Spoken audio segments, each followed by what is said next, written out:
கரும்போட கொள்முதல் விலை வேற ரொம்ப அதிகமாயிடுச்சா. நாளையில இருந்து எக்ஸ்ட்ராவா 1000 ரூபாய் கொடுத்தாதான் கரும்பு தருவேன்னு அந்த அண்ணாச்சி சொல்லிட்டாரு. வர்ற லாபத்துல 1000 ரூபாய அவர்கிட்ட கொடுத்துட்டா அப்புறம் எப்படி நம்ம பொழப்பு நடத்த முடியும்? காலு, என்கிட்ட ஒரு சூப்பர் ஐடியா இருக்கு. அரை கிளாஸ் கரும்பு ஜூஸும் அரை கிளாஸ் சர்க்கரை பாகு இது ரெண்டையும் கலந்து கொடுத்தா டேஸ்ட்டு சூப்பராக இருக்கும். இது யாராலையும் கண்டுபிடிக்க முடியாது.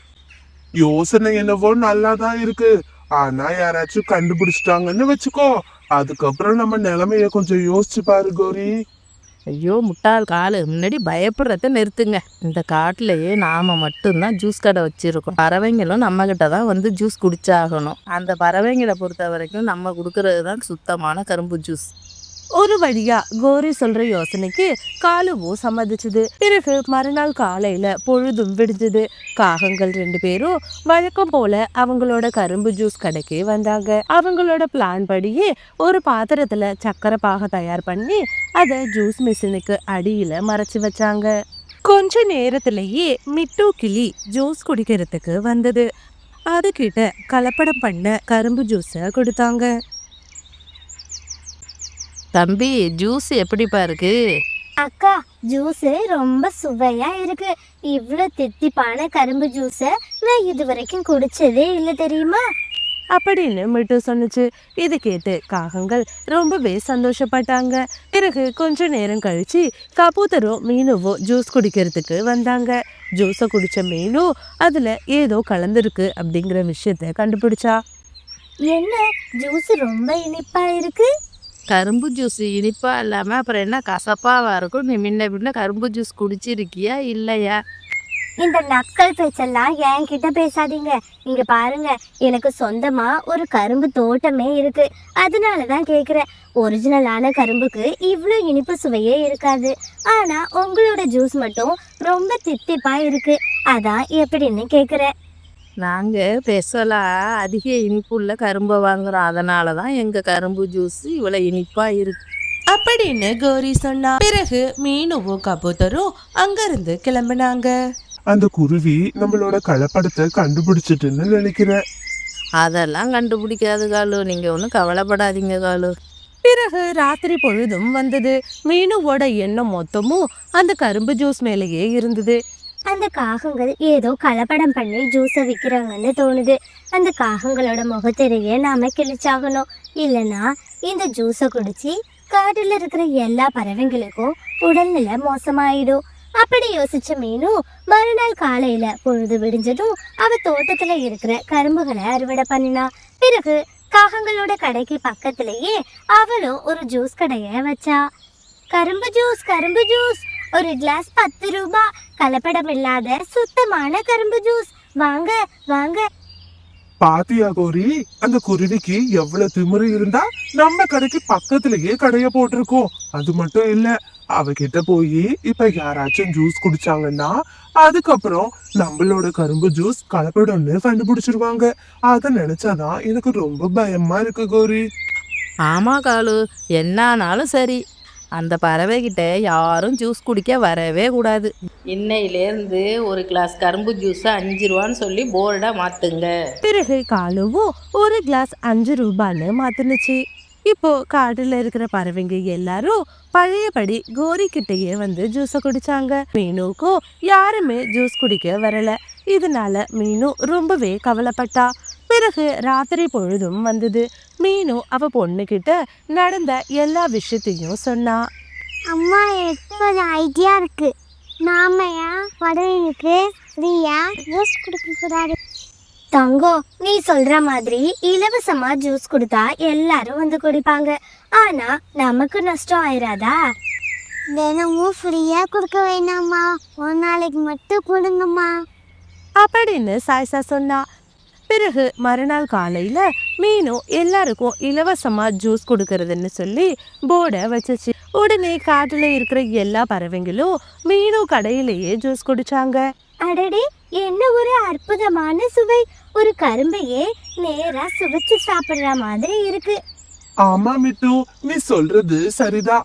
இந்த ஜூஸ குடிக்கிறப்போ தொண்டைக்கும் இதமா இருக்கு அப்படின்னு கபூத்தர் சொன்னுச்சு. பிறகு எல்லா பறவைகளும் மீனுவோட கடையிலேயே ஜூஸை குடிச்சாங்க. இத பார்த்துட்டு இருந்த காகங்கள் ரொம்ப பொறாமையோட அந்த இடத்துல இருந்து கிளம்புனாங்க.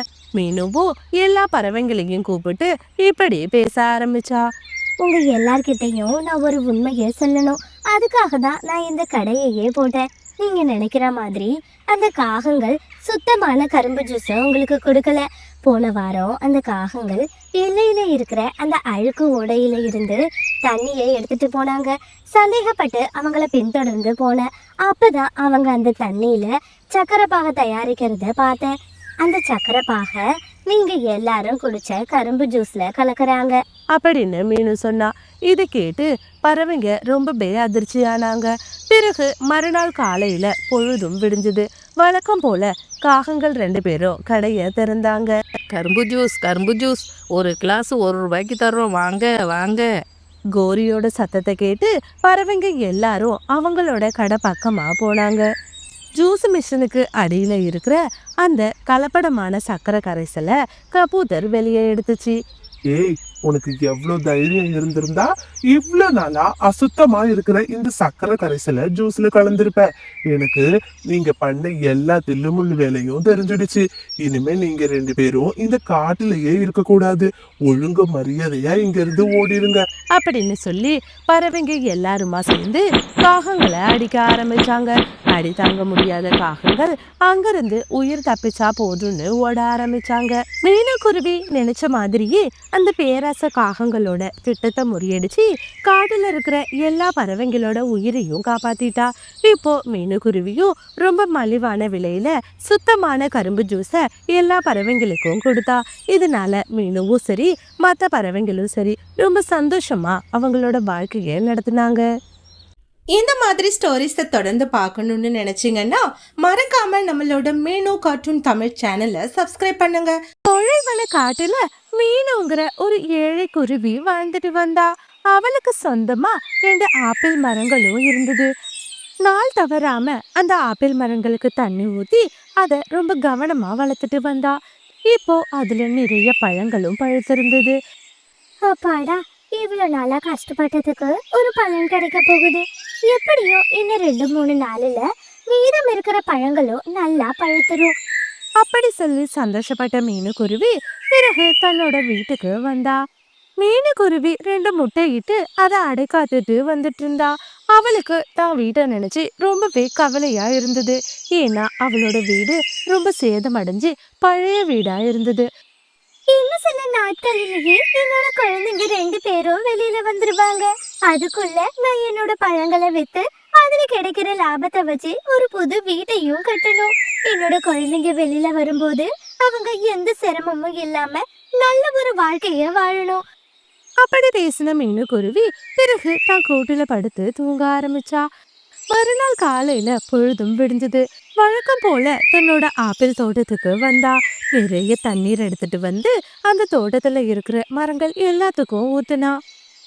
அடடே, நேற்றைய விட இன்னைக்கு நிறைய பழங்கள் பழுத்திருக்கு. கண்டிப்பா நான் நாளைக்கு எல்லா பழத்தையும் அறுவடை பண்ணிடுவேன். அதன் பிறகு என் குழந்தைங்களுக்கு தேவையான ஒரு புது வீட்டையும் நான் கட்டுவேன் அப்படின்னு சொல்லி மீனுக்குருவி ரொம்ப சந்தோஷமா பேசிட்டு இருந்தா. இது எல்லாத்தையும் அந்த பக்கமா நதிக்கரைக்கு தண்ணி குடிக்க வந்த காகங்கள் 2 பேரும் கேட்டுட்டாங்க. காலு, கேட்டீங்களா? அந்த மீனும் ஆப்பிள் பழங்களை வியாபாரம் பண்ண போறாளா? ஆமா கோரி, அவ மட்டும் இத நல்லபடியா பண்ணிட்டானா அதுக்கப்புறம் நம்ம வீட்டுக்கு எதிர்த்த மாதிரியே ஒரு பெரிய வீட்டையும் அவ கட்டிடுவா. ஆமா ஆமா காலு, என்ன ஆனாலும் சரி அவ மட்டும் பணக்காரியா வாழ்ந்துடவே கூடாது. நாம தான் அதுக்கு ஒரு வழி பண்ணணும். கோரி, நீ சொல்றதும் சரிதான். ஒரு சின்ன சிட்டுக்குருவி வீடு கட்டுனுச்சுன்னா அப்புறம் நம்மளுக்கு மரியாதையே இல்லாம போயிடும். ஆமா காலு, அததான் நானும் சொல்றேன். இங்க பாருங்க, அவ இந்த பழங்களை வியாபாரம் பண்ணி அதுல கிடைக்கிற லாபத்துல தான் வீடு கட்டணும்னு பேசிட்டு இருக்கா. நாம மட்டும் இந்த வியாபாரத்தை தடுத்துட்டோம்னா கண்டிப்பா அவளால வீடு கட்டவே முடியாது அப்படின்னு கௌரி சொன்னா. பிறகு காகங்கள் 2 பேரும் மீனுவோட வியாபாரத்தை தடுக்கிறத பத்தி திட்டம் போட்டாங்க. அப்பாடா, ஒரு வழியா நான் பட்ட எல்லா கஷ்டத்துக்கும் ஒரு முடிவு வரப்போகுது. நாளைக்கு காலையில சீக்கிரமா எழுந்திருக்கணும். அப்பதான் பழங்களை எடுத்துட்டு போய் சந்தையில வியாபாரம் பண்ணலாம். அப்படின்னு சொல்லி மீனுக்குருவி தனக்கு கிடைக்க போற லாபத்தை நினைச்சு ரொம்பவே சந்தோஷப்பட்டா. பிறகு மறுநாள் காலையில பொழுதும் விடிஞ்சது. காகங்கள் 2 பேரும் மீனு வர்றதுக்கு முன்னாடியே அவளோட ஆப்பிள் பழ தோட்டத்துக்கு வந்தாங்க. அங்க இருக்கிற எல்லா ஆப்பிள் பழங்களையும் பறிச்சவங்க அதை ஒரு கூடையில எடுத்துக்கிட்டு சந்தையை நோக்கி வியாபாரம் பண்ணலான்னு போனாங்க. ஆனா இது எதுவுமே தெரியாத மீனுக்குருவி தன்னோட கூடையை எடுத்துக்கிட்டு அறுவடை பண்றதுக்காக தோட்டத்துக்கு வந்தா. ஆனா அவளோட மரத்துல எந்த ஒரு ஆப்பிள் பழமுமே இல்ல. அதை பார்த்த மீனுக்குருவி ரொம்பவே கவலைப்பட்டா. ஐயோ கடவுளே, யாரு இத பண்ணிருப்பாங்க? எவ்வளவு சிரமப்பட்டு நான் என்னோட தோட்டத்தை வளர்த்தேன், இப்படி அநியாயமா திருடிட்டாங்களே. இப்ப நான் எப்படி வீடு கட்ட முடியும்? அப்படின்னு சொல்லி மீனுக்குருவி தேம்பி தேம்பி அழுதுட்டு இருந்தா. மீனுக்குருவி அழற சத்தத்தை கேட்டு அந்த பக்கமா போன கபூதர் அந்த இடத்துக்கு வந்தாரு. என்னாச்சு மீனு, ஏன் இப்படி அழுதுட்டு இருக்கு?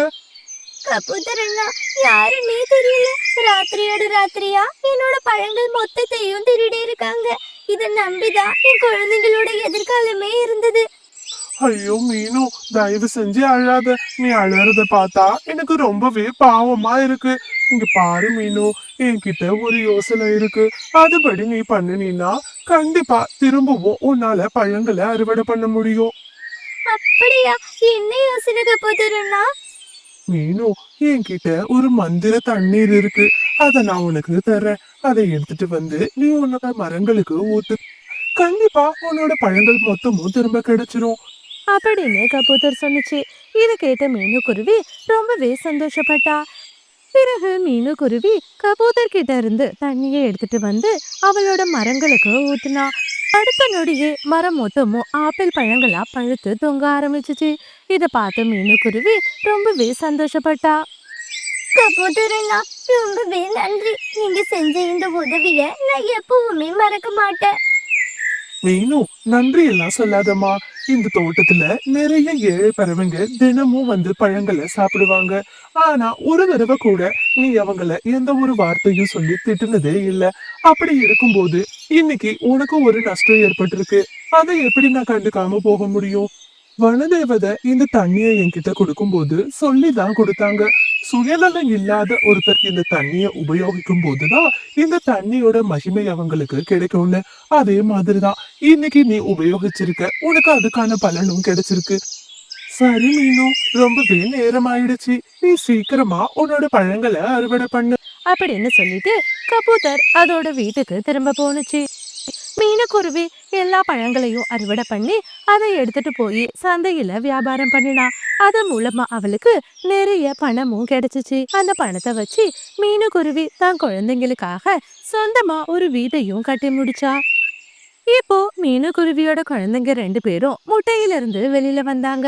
அவங்க கூட மீனுக்குருவி ரொம்ப சந்தோஷமா புது வீட்டுல வாழ்ந்துட்டு இருந்தா. ஆனா காகங்களோ பழங்களை வித்த மொத்த பணத்தையும் செலவு செஞ்சாங்க. இப்போ சாப்பிடுறதுக்கு எதுவுமே இல்லாம ரொம்பவே ஏழ்மையான நிலைமையில இருந்தாங்க. கோரி, நாம எவ்வளவு முயற்சி பண்ணியோ அந்த மீனுக்குருவி வீடு கட்டுறத தடுக்கவே முடியல. இப்போ அவ காட்டுலயே ரொம்ப பெரிய வீடையும் கட்டி முடிச்சிட்டா. ஆமா காலு, என்னதான் மந்திரம் பண்றாலோ தெரியல. அவளோட தோட்டத்துல மட்டும் எப்பயுமே பழங்கள் பழுத்தபடியே இருக்கு. நாம வேணும்னா இந்த தடவையும் அவளோட தோட்டத்து பழங்களை திருடலாம். அதை எடுத்துட்டு போய் சந்தையில விற்பனை பண்ணலாம். நமக்கு நிறைய பணம் கிடைக்கும். அதை வச்சு நாமளும் ஒரு புது வீட்டை கட்டலாம். காலு, இந்த யோசனை ரொம்ப அற்புதமா இருக்கு காலு. சரி சரி, வாங்க. இந்த நேரம் அந்த குருவி அவளோட வீட்டுல தான் இருக்கும். நாம போய் பழங்களை பறிக்கலாம். அப்படின்னு சொல்லி காகங்கள் 2 பேரும் மறுபடியும் மீனுவோட தோட்டத்தை நோக்கி பறக்க ஆரம்பிச்சாங்க. பேராசையில மீனுவோட பழங்கள் மொத்தத்தையும் பறிக்க ஆரம்பிச்சாங்க. உடனே அந்த மரத்துல இருந்து ஒரு குரல் கேட்க ஆரம்பிச்சுச்சு. காகங்களா, எவ்வளவு தைரியம் இருந்திருந்தா நீங்க மறுபடியும் திருட வந்திருப்பீங்க. இந்த தடவை உங்களை நான் சும்மா விட போறதில்லை. அப்படின்னு சொல்லி அந்த மரம் பேச ஆரம்பிச்சுச்சு. உடனே காகங்கள் 2 பேரும் ரொம்பவே பயப்பட ஆரம்பிச்சாங்க. அந்த மரத்துல இருந்து ஏதோ ஒரு விசேஷ சக்தி காகங்களை தாக்க ஆரம்பிச்சுச்சு. அந்த சக்தி பட்டதும் காகங்கள் 2 பேரும் வலி தாங்க முடியாம கதறி துடிக்க ஆரம்பிச்சாங்க. இந்த சத்தத்தை கேட்டு பக்கத்துல இருந்த மீனுக்குருவி அவளோட தோட்டத்துக்கு வந்தா. நீ காகங்களா, எனக்கு தெரியும் என்னோட பழங்களை திருடுனது நீங்களா தான் இருப்பீங்கன்னு. எவ்வளவு தைரியம் இருந்திருந்தா மறுபடியும் என்னோட தோட்டத்துக்கு வருவீங்க.